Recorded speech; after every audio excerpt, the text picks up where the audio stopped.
Today, we're diving into the world of walking and exploring its incredible benefits for your health and overall well being. From shedding pounds to boosting your mood, walking is a simple yet powerful activity that can have a profound impact on your life. Join Justin Bickford, a doctor of physical therapy with Memorial Hermann, to learn how many steps you should get in a day and why. Welcome to Everyday Well, a health and wellness podcast brought to you by Memorial Hermann Health System. Tune in for the latest tips and information about healthcare topics that matter most to you. Justin, welcome to the podcast. Thank you for having me, Amanda. It's a pleasure. Counting steps is really popular these days.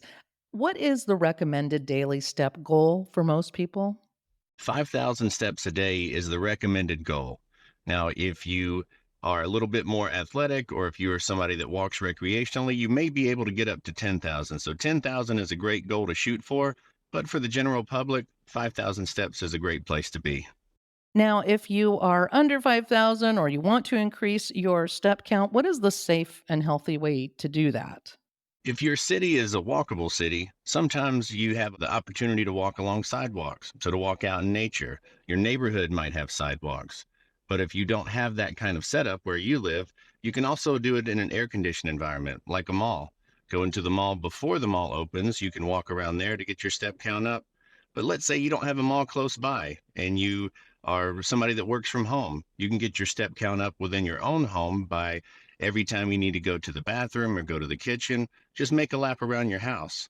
And you don't realize it, but throughout the day, all those laps add up to a lot of steps. That's good for winter too, because early sunsets, you might not be able to go outside. What about those walking pads?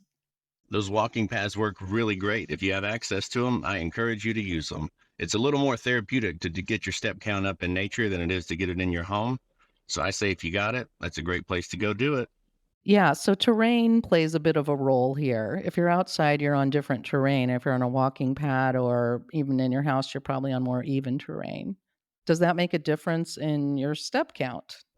Not necessarily on your step count, but if you are on an uneven terrain, then sometimes you have to be a little bit more careful about your foot placement. So if you have balance issues or if you have endurance issues, walking on a trail or on something that's not concrete or flat or level can make it a little more difficult.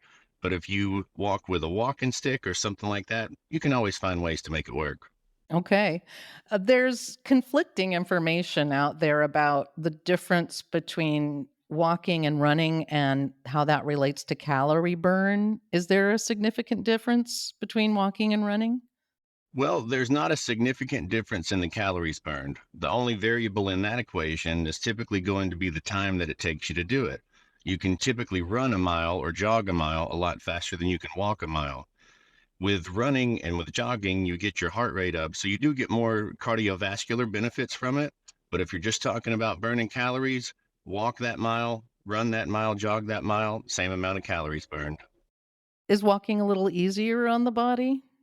Walking takes a lot of the ground reaction force that goes through your joints when you jog and when you run. It takes away those kind of things. So for people that have joints that may not be able to tolerate high impact activities, walking is a much safer way to get your step count up without stressing your bones and joints too much. What are some of the other health benefits of walking beyond weight loss, which we mentioned? I think some of the common benefits of walking are overlooked. Things like your strength.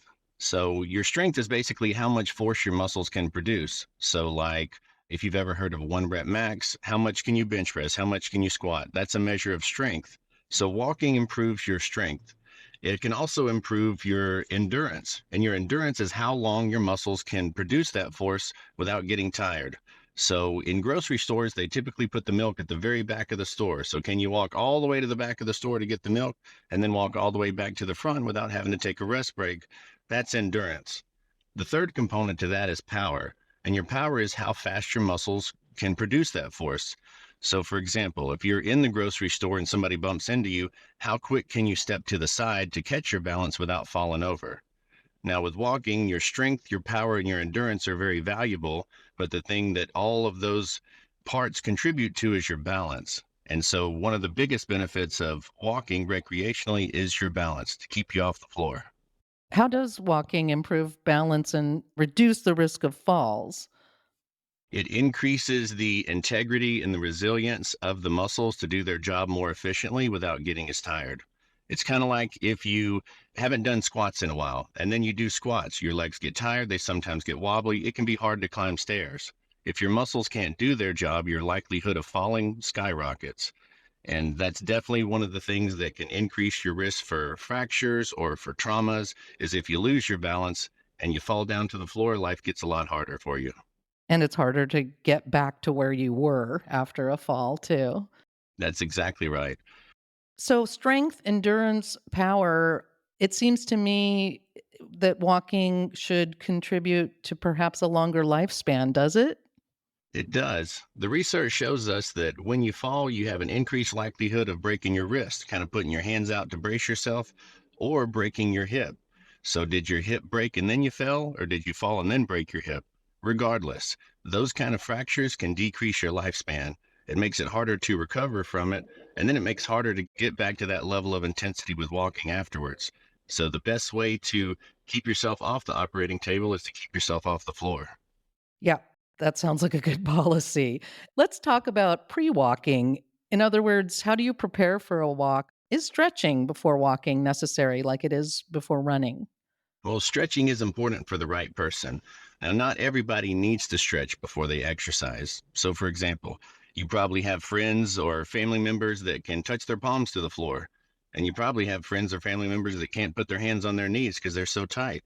Everybody's a little bit different. Our bodies are all made similar, but different. So, if you're one of those really flexible people, you might not need to stretch before you walk. But if you're one of those really stiff people, you might need to stretch before you walk. But regardless, everybody needs to stretch after walking, just like after exercise. You might not need to use it to get going, but to do it as a cool down is a great way to keep your muscles long and strong. And what about the importance of proper footwear? Footwear is very important, especially depending on what terrain you're walking in. If you are walking on an unstable surface, say you're doing trails, say you're going for a hike, say you're on a slope or in sand or something like that, the tread on your shoes can definitely make a difference. If you're walking in your house, you might not need to worry about that quite so much.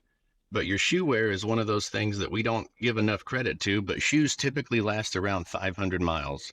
So, depending on how many steps you take during the day or how many miles you walk during the week, that can kind of give you an idea of how long the wear pattern on those shoes should hold up before they start changing in ways that can make walking a little bit more difficult for you. They kind of lose their advantage over time. Yeah, the footwear does break down over time. Can you translate 500 miles into 5,000 steps a day? Let's say you're taking 5,000 steps a day. How long would it take you to accumulate 500 miles on your shoes? A little over a year. And is there other equipment besides the proper shoes that we should think about? Well, some people like to track their steps. So if you're somebody that does it by distance, you can use your phone. But if you want to track your actual steps, something like a watch that has a step tracker on it, that's usually an easy way to keep track of things. And sometimes it's one of those devices that you can use to help keep yourself motivated. So you can set goals for yourself. You can try to exceed those goals. You can earn different rewards based on how long you walk and how many steps you take during the day and then how many days consecutively you take those steps. A way to keep yourself accountable. And that's probably why those devices have made walking more popular.